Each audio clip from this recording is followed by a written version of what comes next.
Hello दोस्तों, नमस्कार, आदाब। दोस्तों, चाइना आपके देश का सबसे बड़ा इस समय दुश्मन बनकर उभरा हुआ है और यकीन मानिए आपके लिए आज के दिन पाकिस्तान इतनी बड़ी समस्या नहीं है जितनी बड़ी समस्या चाइना बन चुका है। अब ऐसी सिचुएशन के अंदर चाइना की जो वॉर स्ट्रेटेजीज हैं, जो इस समय पर चाइना इस्तेमाल करने की कोशिश कर रहा है या जिनके थ्रू आगे बढ़ने की कोशिश कर रहा है, उनको समझना बहुत ज़रूरी है। जो ये टॉपिक शुरू करना चाह रहा हूँ, इससे पहले एक रिक्वेस्ट है कि प्लीज़ आप हमारे इस चैनल को लाइक करें, सब्सक्राइब करें, शेयर करें और हाँ, लाइक वगैरह करने के बाद वो बेल आइकन वगैरह दबा के थोड़ा सा हमारे को मोटिवेशन मिलेगा, वो कीजिएगा। धन्यवाद। नॉर्मली एक आप देखते हैं वो है कन्वेंशनल वॉर।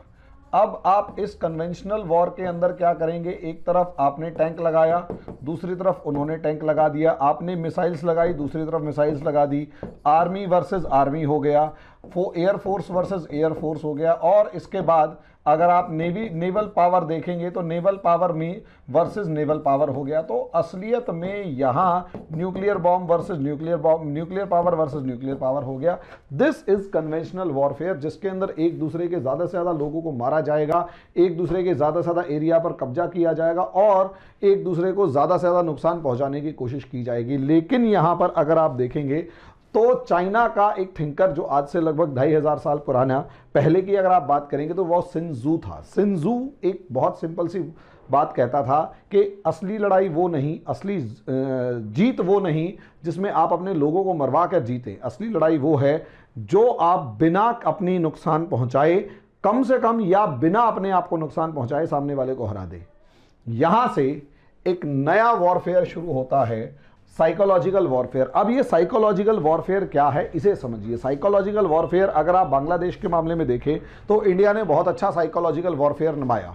अगर आपने इससे पहले अगर एग्जांपल देखें तो बॉर्डर मूवी के अंदर हमारे जो हीरो कैप्टन कुलदीप सिंह थे, चांदीपुरी उनका पूरा नाम था, उन्होंने अपनी लगभग 120 सैनिकों की जो एक छोटी सी टुकड़ी थी, बटालियन जिसे आप कहेंगे या कुछ भी, तो वहां उस 120 सैनिकों की टुकड़ी से इतनी जोर से नारा लगवाया, भारत माता की जय और बोले सोने हाल सत श्री अकाल, कि सामने वाली सेना को लगा कि यहाँ तो पूरी की पूरी 1000-1200 बंदों की पूरी एक बड़ी बटालियन है, छोटी मोटी टुकड़ी वगैरह नहीं है, कंपनी नहीं, पूरी की पूरी बटालियन खड़ी हुई है और इनसे निपटना बड़ा मुश्किल है। वहीं पर सामने वाली सेना का मोराल डाउन। एक तो पहले से ही इंडिया के डोमिनेंस में रह रहे हैं और इंडिया की जो आर्मी का जो डोमिनेंस है उसकी वजह से पहले ही वो दबाव में थे। ऊपर से पता लगा कि सामने बहुत ज़्यादा दुश्मन ताकतवर है, उसकी वजह से क्या हुआ, साइकोलॉजिकली वो दबाव में आ गई। यही एक कारण था। अगर आप ढाका के अंदर देखेंगे तो हमारे जो आर्मी पर्सन थे, हमारी जो आर्मी थी, वहाँ केवल और केवल मेजर जैकब होते थे, वहाँ केवल ब्रिगेडियर जैकब, वहाँ केवल और केवल 3000 की आर्मी मौजूद थी। वहीं अगर आप दूसरी तरफ देखेंगे, इंडियंस के पास 3000, उनके 27-28 हज़ार के करीब। इंडियंस ने साइकोलॉजिकल वॉरफेयर खेला और इस हद तक साइकोलॉजिकल वॉरफेयर खेला कि पूरी की पूरी चारों तरफ से ढाका को घेर के 93,000 की सेना का सरेंडर करवा दिया। ये सिर्फ और सिर्फ साइकोलॉजिकल वॉरफेयर था। इंडिया ने बांग्लादेश के अंदर बहुत ज़्यादा खूनी जंग नहीं लड़ी, लेकिन साइकोलॉजिकली उनको ज़्यादा प्रेशर में लेके आए, जिसकी वजह से क्या हुआ, उनको सरेंडर करना पड़ गया। ऐसा ही काफ़ी हद तक साइकोलॉजिकल वॉरफेयर चाइना ने भी 1962 में इंडिया के साथ खेला था, जिसके अंदर वो धीरे धीरे हमारी जो पोस्ट थी उनके ऊपर कब्जा करता चला गया। इंपॉर्टेंट पोस्ट पर कब्जा करने के बाद इंडिया को दबाव में ले आया। ये साइकोलॉजिकल, चाहे आप क्रिकेट मैच से देखें, कहीं पर भी एक मानसिक दबाव होता है जो एक दूसरे के ऊपर टीम्स जो हैं वो क्रिएट करती हैं, सेनाएं जो हैं वो क्रिएट करती हैं, देश जो हैं वो क्रिएट करते हैं। और यही जो मानसिक दबाव है, यही जो साइकोलॉजिकल वॉर है, साइकोलॉजिकल ऑपरेशंस जो हैं, ये किसी भी देश की जीत और हार को निश्चित करते हैं। और यही एक कारण है कि यहां इनके बारे में थोड़ा सा समझना जरूरी है कि असलियत में साइकोलॉजिकल वॉरफेयर है क्या। तो यहां पर 3 वॉरफेयर स्ट्रेटेजी अगर आप देखेंगे, 3 वॉरफेयर स्ट्रेटेजी, हमें इसको देखना है। What is this 3 warfare strategy. अब ये 3 वॉरफेयर स्ट्रेटेजी क्या है, इसे समझिए। 3 वॉरफेयर स्ट्रेटेजी के अंदर आप यहां पर 3 पिलर्स को समझ लीजिए, जिसके अंदर आपको कोई बंदूक की गोली नहीं चलानी, कोई हमला नहीं करना, कुछ नहीं करना। बस सामने वाले देश के ऊपर एक ऐसा मानसिक दबाव बना दीजिए कि सामने वाला देश या उसकी सरकार जो है वो डिस्टेबलाइज हो जाए, प्रेशर में आ जाए और आपसे बात करते हुए वो दबाव महसूस करे, और उसी दबाव का आपको फायदा उठाना होता है। इस साइकोलॉजिकल वॉरफेयर में क्या है, सबसे पहला तो मीडिया वॉरफेयर। अब इस मीडिया वॉरफेयर को उड़ाया जाएगा, इसके ऊपर डिस्कशन करते हैं। दूसरा है इंफॉर्मेशन वॉरफेयर। ये सबसे ज्यादा इंपॉर्टेंट पॉइंट है इंफॉर्मेशन वॉरफेयर का। और तीसरा जो पॉइंट यहां अगर आप देखेंगे तो वो तीसरा वॉरफेयर जो इंपॉर्टेंट है वो है लीगल वॉरफेयर। अगर आप देखते हैं तो ये है लीगल वॉरफेयर। अब आप यहां पर आप समझिए मामला है क्या। सबसे पहले मीडिया वॉरफेयर की अगर आपसे बात करता हूं तो व्हाट इज मीडिया। मीडिया वो जो लोगों तक पहुंच बनाए हुए है, और यही मीडिया को एज अ टूल इस्तेमाल किया जा सकता है, एज अ वेपन इस्तेमाल किया जा सकता है to create panic to create distrust और टू मिसगाइड। ये सारे का सारा काम जो है वो मीडिया के थ्रू किया जा सकता है और बहुत आराम से किया जा सकता है।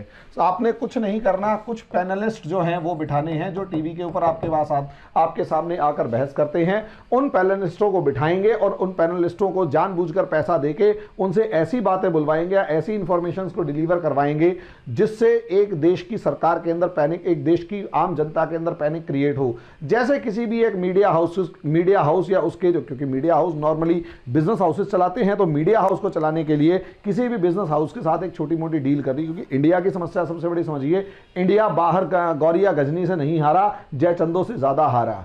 इंडिया गौरिया गजनी से कम और जयचंदों से ज्यादा हारा। चीन की सबसे बड़ी खास बात क्या, लंबी लंबी डायनेस्टीज 600 साल 700 साल तक लगातार राज कर रही है। उसके पीछे रीजन क्या, चाइनीज वॉल और दीवारें और दरवाजे इतने मजबूत कि जो फालतू बोलेगा मार दिया जाएगा। वहीं इंडिया की तरफ अगर आप देखेंगे, चाइना जैसी कोई दीवार आपके यहां बनाई हुई नहीं है। जो आ रहा है वो उसके लिए ओपन टू ऑल है और यहां पर आपके दरवाजे अंदर से ज्यादा खुले हैं, जयचंद ज्यादा मिले हैं, बाहर से आने वाले कम। यही कारण है कि ऐसे जयचंदों को मीडिया के अंदर ढूंढा जाता है, उनको मीडिया के पैनल में बिठाया जाता है। यहां तक कि एंकर को भी वैसा ही कुछ मेंटेन किया जाता है, मैनेज किया जाता है, ताकि वो जानबूझकर ऐसी ऐसी बातें बोले, ऐसी ऐसी बातों को प्रोजेक्ट करे जो सरकार को डिस्टेबलाइज करे। अब आप पैनलिस्ट बुलाएंगे, पैनलिस्ट जानबूझकर ऐसी हैवक वाली बातें क्रिएट करेगा कि सब कुछ लुट गया, पिट गया, बर्बाद हो गया और इस तरीके से मामला खराब हो गया कि अल्टीमेटली अब इसको संभाला नहीं जा सकता। तो ये पैनिक क्रिएट करेगा।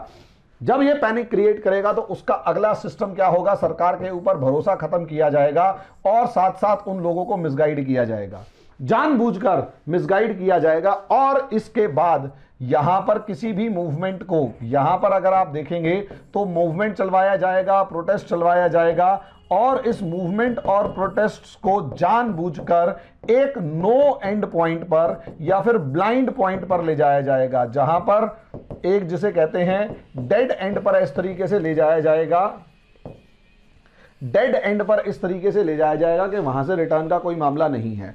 अब आप यहां अगर आप देखेंगे तो इन टूल्स को तो क्रिएट पैनिक कैसे किया जाता है और पैनलिस्ट को कैसे बिठाया जाएगा। सबसे पहला मामला अगर आप CAA का ले लें और दूसरा मामला फार्म बिल्स का ले लें।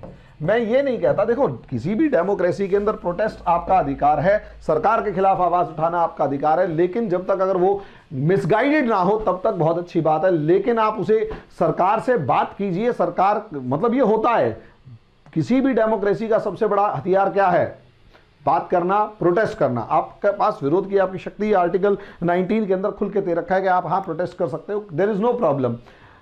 Freedom of speech and expression है, फ्रीडम ऑफ प्रोटेस्ट है, सब चीजें हैं, ये डेमोक्रेसी की खूबसूरती है। लेकिन क्या चाइना के अंदर ये है?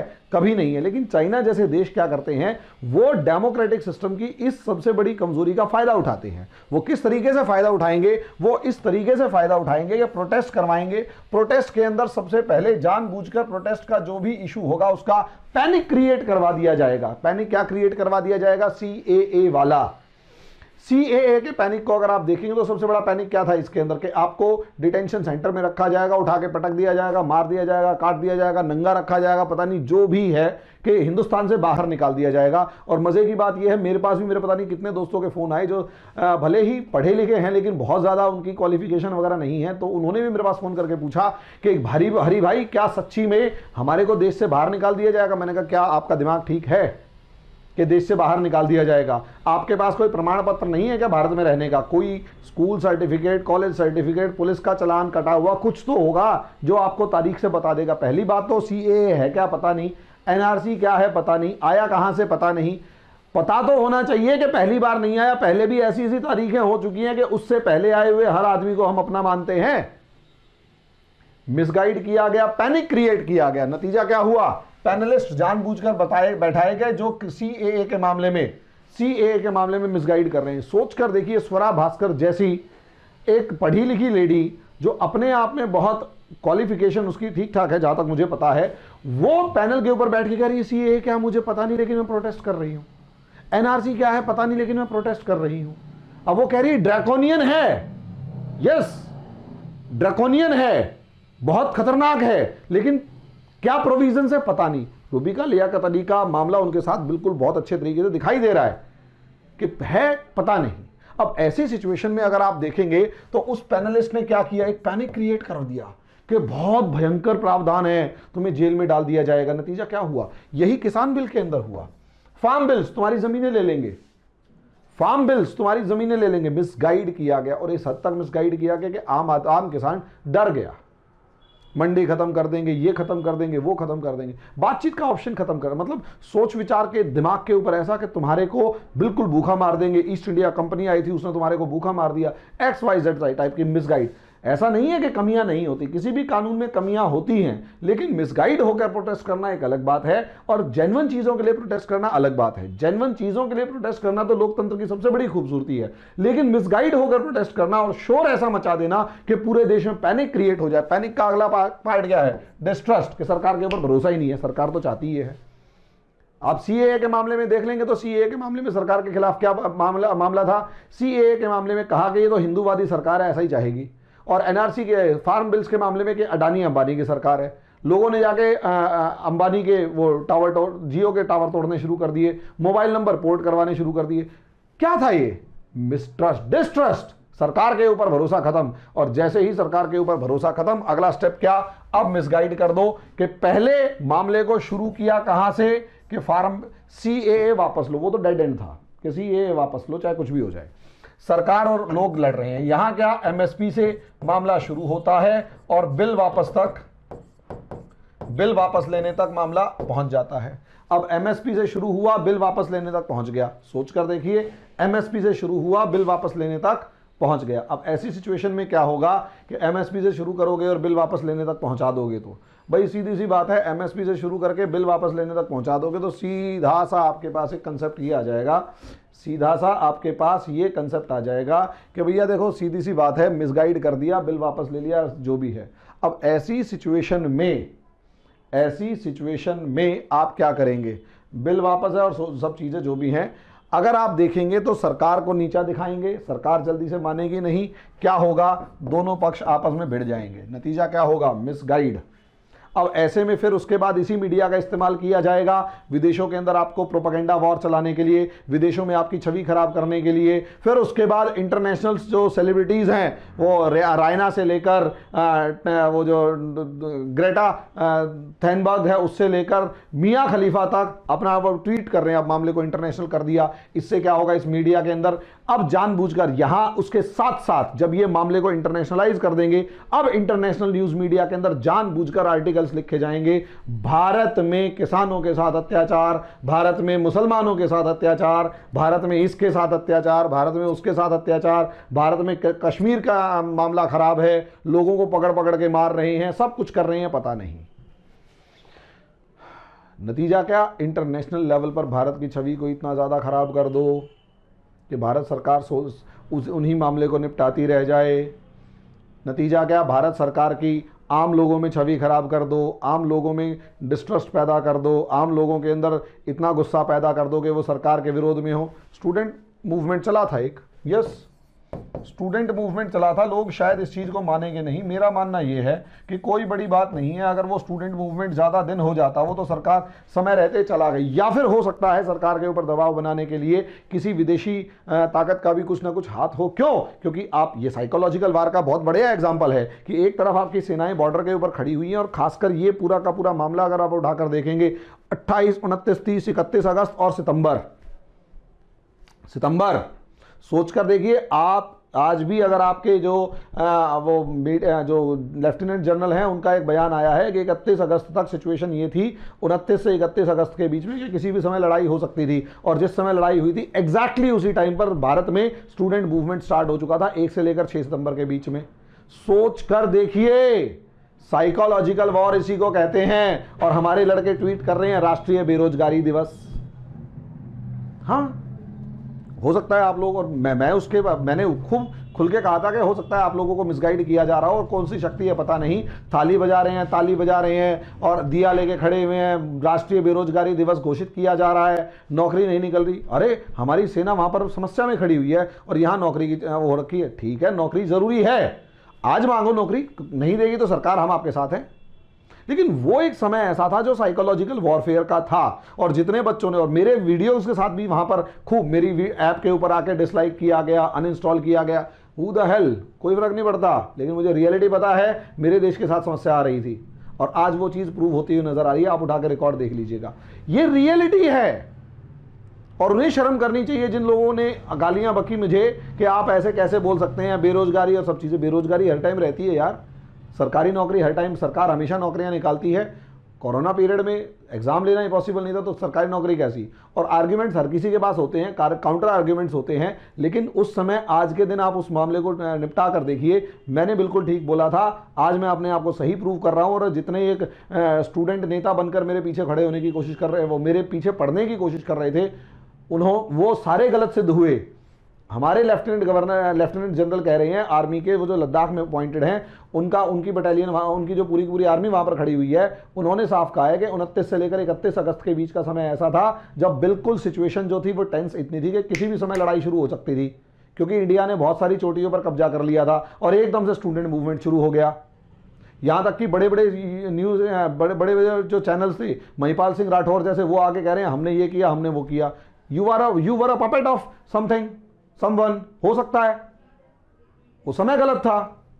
अब वो मूवमेंट चालू होगा तो कोई समस्या नहीं है, उस समय गलत था, और मैं आज भी कह रहा हूं वो समय गलत था। उसके बाद अगर आप देखते हैं, यस, स्टूडेंट मूवमेंट, सरकार के ऊपर स्टूडेंट का दबाव, वो तो शुक्र है सरकार ने एकदम से वैकेंसीज निकाली और मामला एकदम से शांत।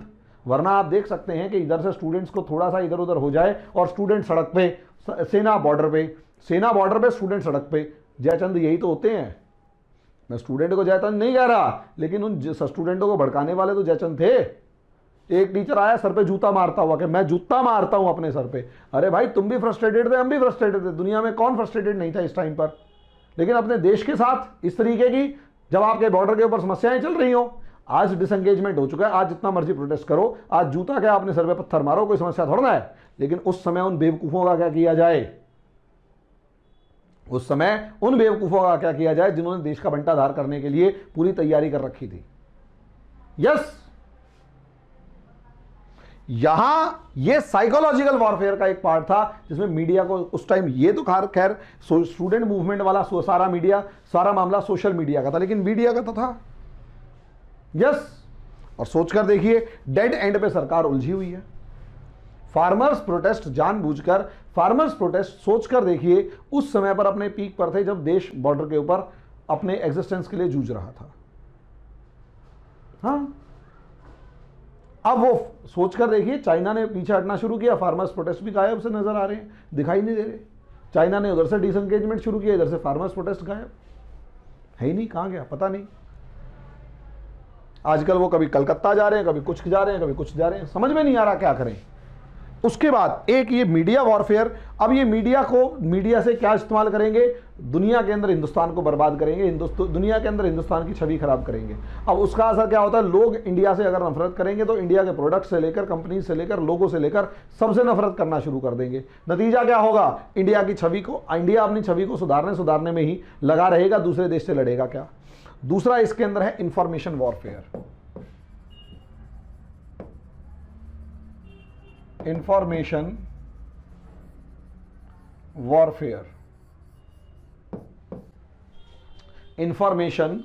अब ये इंफॉर्मेशन वॉरफेयर क्या है, इतना समझ लीजिए। अब यहां पर एक चीज होती है, अगर आप देखेंगे हमारे देश की सरकार के पास, अमेरिकन जो चाइनीज कंपनियां थी, उनके बारे में कहा गया कि इनके पास एप्स थी, और ये जो एप्स थी हमारे देश का डाटा इस्तेमाल कर रही थी, डाटा इकट्ठा कर रही थी। डाटा कैसा, लोग क्या सर्च कर रहे हैं, लोग कैसे देख रहे हैं, लोग क्या क्या चीजें देख रहे हैं, लोगों की प्रॉब्लम्स क्या हैं, सब चीजें। अब पता लगा कि यहां पर एम्प्लॉयमेंट या अनएम्प्लॉयमेंट सबसे बड़ी प्रॉब्लम है, अनएम्प्लॉयमेंट सबसे बड़ी प्रॉब्लम है, बेरोजगारी मूवमेंट चला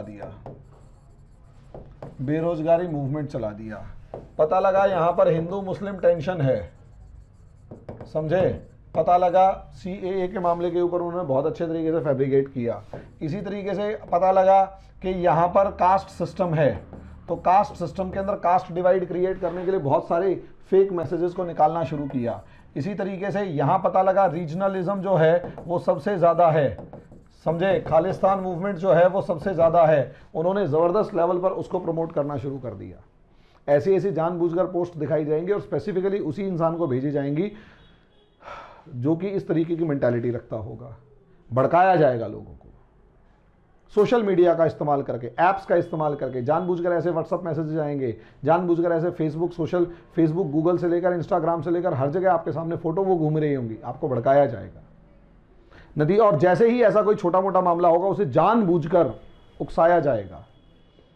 ग्रेटा थैनबर्ग का मामला ये सबसे बड़ा है, कोई बड़ी बात नहीं। ग्रेटा थैनबर्ग ने किसी कंपनी या किसी कंट्री से बहुत सारा पैसा लेकर ऐसा काम एक ट्वीट कर दिया हो और पूरी दुनिया में हिंदुस्तान के खिलाफ बवाल मच गया हो, कोई बड़ी बात नहीं है। यस, इंफॉर्मेशन इसी चीज़ के तो काम आती है। दूसरा, सोशल मीडिया का इस्तेमाल करेंगे, फेक इनका इस्तेमाल करेंगे और साथ में पब्लिक सेंटिमेंट्स को भड़काने की कोशिश की जाएगी, पब्लिक सेंटिमेंट्स को भड़काने की कोशिश की जाएगी। इसके साथ साथ अगर आप देखेंगे तो कहीं ना कहीं हो सकता है कि आपके बैंकिंग सिस्टम को पूरे के पूरे बैंकिंग सिस्टम को कोलैप्स करने की कोशिश की जाए। हो सकता है कि पता लगा साइबर अटैक हुआ, पूरे का पूरा बैंकिंग सिस्टम कोलैप्स। अब बैंकिंग सिस्टम कोलैप्स हो गया या फिर आपके दूसरे जो क्या नाम है पावर हाउसेस जो हैं वो कोलैप्स होने शुरू हो गए, पावर हाउसेस जो हैं वो कोलैप्स होने शुरू हो गए या दूसरी सब चीज़ें कोलैप्स होनी शुरू हो गई, तो कौन जिम्मेदार होगा उसका? करते हैं, इसी को तो साइबर अटैक कहते हैं। आपकी बड़ी से बड़ी सिस्टम्स या साइट्स बिल्कुल डाउन हो जाए, शट डाउन एकदम से, क्या कर लोगे? पब्लिक सेंटिमेंट्स एकदम से भड़के हुए हैं, क्या कर लोगे? आप बेंगलोर का एग्जाम्पल देख सकते हैं, एक वीडियो एक फोटो पोस्ट होती है, पूरा का पूरा शहर जलने लग जाता है। कुछ दिन पहले म्यांमार के रोहिंग्याओं की फोटोग्राफ्स जो हैं आसाम की बताकर पूरे हिंदुस्तान के अंदर मामला फैला दिया गया था सोशल मीडिया का इस तरीके से। नतीजा क्या हुआ? पूरे देश के अंदर से नॉर्थ ईस्ट के लोगों को मार मार के भगाना शुरू कर दिया मुसलमानों ने। यस, 2015 का मामला है ये। तो ये सिचुएशन क्या है? ये सिचुएशन जो है इंफॉर्मेशन के नाम पर सरकार के अंदर मतलब लोगों में पैनिक फैलाना, लोगों की सरकार की बदनामी करना, लोगों में पैनिक फैलाना, लोगों के अंदर सरकार के खिलाफ गुस्सा पैदा करना और सरकार को उलझाकर खड़ा कर देना। 1 रुपया नहीं लगेगा, रुपया अगर लगे सो लगे, एक आदमी की जान नहीं जाएगी, लेकिन सामने वाली सरकार परेशान हो जाएगी। यही चीज़ अंग्रेज़ों को, यही चीज़ चाइना जो है वो इंफॉर्मेशन वॉरफेयर में। और तीसरी चीज़ जो सबसे ज़्यादा इंपॉर्टेंट है और इस चीज़ को हमारे देश के लोग नहीं समझ रहे, वो है लीगल वॉरफेयर। लीगल वॉरफेयर के अंदर क्या होता है? लीगल वॉरफेयर का सबसे बढ़िया तरीका है, इंडिया में है डेमोक्रेसी। और इंडिया में डेमोक्रेसी की सबसे बड़ी खास बात क्या है कि यहाँ पर एग्जीक्यूटिव कार्यपालिका, लेजिस्लेटिव न्यायपालिका और लेजिस्लेटिव विधायिका और जुडिशरी न्यायपालिका है। और यहाँ पर न्यायपालिका तीसरा पिलर है। और यहाँ पर ये जो है ये स्लो है और यहाँ पर रूल ऑफ लॉ के अकॉर्डिंग देख रही होती है, रूल ऑफ लॉ के अकॉर्डिंग सारे काम हो रहे होते हैं। अब ऐसे में कुछ ना कीजिए, सरकार ने कोई भी पॉलिसी बनाई, उठा के उसे कोर्ट में चैलेंज कर दो। सरकार ने कोई भी मामला उठाया, सरकार ने कोई भी मान लिया प्लान बनाया, या सरकार ने कोई भी फैक्ट्री को अपॉइंटमेंट दिया या कुछ भी किया, पता लगा उसका प्रोटेस्ट, और सरकार को रूल ऑफ लॉ के अकॉर्डिंग जाके उसको कोर्ट में चैलेंज करवा दो। अब एक प्रोजेक्ट, सरकार का कोई भी प्रोजेक्ट उसे अगर कोर्ट के अंदर 20 साल खींच दिया गया, चलो 10 साल खींच दिया गया, 20 साल मैं ज़्यादा बता रहा हूँ, चलो सबसे ज़्यादा काम हुआ 5 साल खींच दिया गया, उस प्रोजेक्ट की कॉस्ट जो है वो एकदम से बढ़ जाएगी। और कॉस्ट बढ़ेगी तो वो इनवायबल हो जाएगा, अनप्रॉफिटेबल हो जाएगा। वो जो कॉस्ट जैसे ही बढ़ेगी वो क्या हो जाएगा? अनप्रॉफिटेबल हो जाएगा। और जैसे ही सिस्टम अनप्रॉफिटेबल होगा, सिस्टम खराब होना शुरू हो जाएगा। और यही सरकार की सबसे बड़ी कमजोरी है या समस्या है। यही सरकार की सबसे बड़ी कमजोरी होगी या समस्या होगी जो आपको समझनी है कि भाई असलियत में मामला समझिए, मामला असलियत में यही है, असलियत में मामला यही है कि असली मामले को देखिए कि लीगल वॉरफेयर जैसे ही शुरू होगा, प्रोजेक्ट्स वगैरह शुरू हो जाएंगे, लीगल वॉरफेयर शुरू होगा, प्रोजेक्ट्स वगैरह अगर शुरू हो जाएंगे तो ऑब्वियस सी बात है इसका डायरेक्ट इम्पैक्ट क्या होगा? इसका डायरेक्ट इम्पैक्ट ये होगा कि मतलब प्रोजेक्ट्स डिले हो जाएंगे। और उसके बाद कॉपर स्टरलाइट वाला मामला था, पॉस्को वाला मामला था, नंदीग्राम वाला मामला था।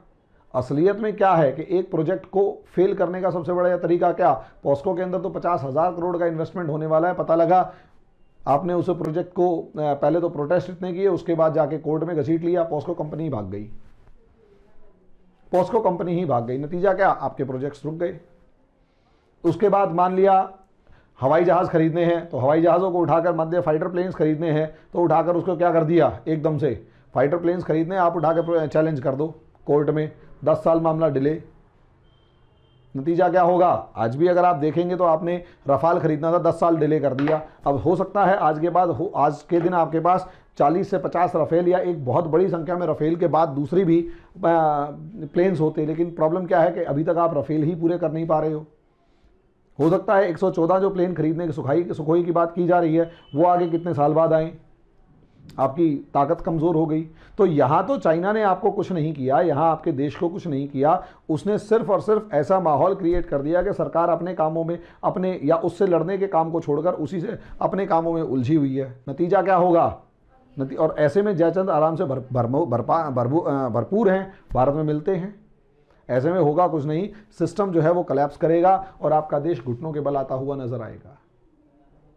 ये 3 वॉरफेयर स्ट्रेटेजी बहुत खतरनाक है चाइना की, और हमारे देश को इसको समझना पड़ेगा कि भले ही वो गोली ना चलाए लेकिन दूसरे तरीके से आपको निपटाने की पूरी कोशिश करेगा। हमें सतर्क रहना पड़ेगा, किसी भी मामले का बीच का रास्ता निकाल के, सरकार के सामने प्रोटेस्ट करना ज़रूरी है लेकिन बीच का रास्ता निकालने में, अगर एमएसपी पे मामला शुरू हुआ है तो कोशिश करो एमएसपी पे ही ख़त्म हो। हम कानून वापस पूरा लेना चाहते हैं और हमारी ही सुनो वरना हम बुरा मान जाएंगे टाइप की सिचुएशन के अंदर नहीं चलना चाहिए। ये रियलिटी है। और ऐसे जो वो आंदोलन जीवी टाइप के लोग हैं मैं उनको सपोर्ट करता हूँ। हाँ, आंदोलन जीवी को जैसा मर्जी प्रोजेक्ट कीजिए, लेकिन आंदोलन जीवी टाइप के लोग वो होते हैं जो हर जगह जाकर खड़े हो जाते हैं, उन्हें सिर्फ आंदोलन करने से मतलब है, ऑब्जेक्टिव क्या है पता नहीं। भाई आंदोलन के पीछे आपका ऑब्जेक्टिव होना चाहिए, आंदोलन के पीछे ये बताना पड़ेगा कि असलियत में आप जो कर रहे हैं उसके पीछे कारण क्या है, वरना तो फिर ऑब्वियस सी बात है, प्रूव तो हो ही रहे हैं कि आंदोलन जीवी है। तो दोस्तों ये एक पार्ट हो गया, इसके अंदर आपसे रिक्वेस्ट यही है कि आप कमेंट बॉक्स के अंदर अपना जो भी पूछना चाहते हैं क्वेश्चंस वो पूछें, और हमसे पार्ट को हमसे जुड़ने के लिए आप इस मामले को आप जो भी क्वेश्चन पूछना चाहते हैं पूछें, और जो भी इंक्वायरी हो आप कमेंट बॉक्स में लिखें, मैं जवाब ज़रूर दूंगा। और बहुत से बच्चों की जो शिकायतें हैं मैं जानता हूं, लेकिन क्या होता है कि कमेंट्स ज़्यादा होने की वजह से या फिर हर मामले का जवाब देना ज़रूरी भी नहीं होता, तो आप ऐसा ना समझें। ठीक है, धन्यवाद।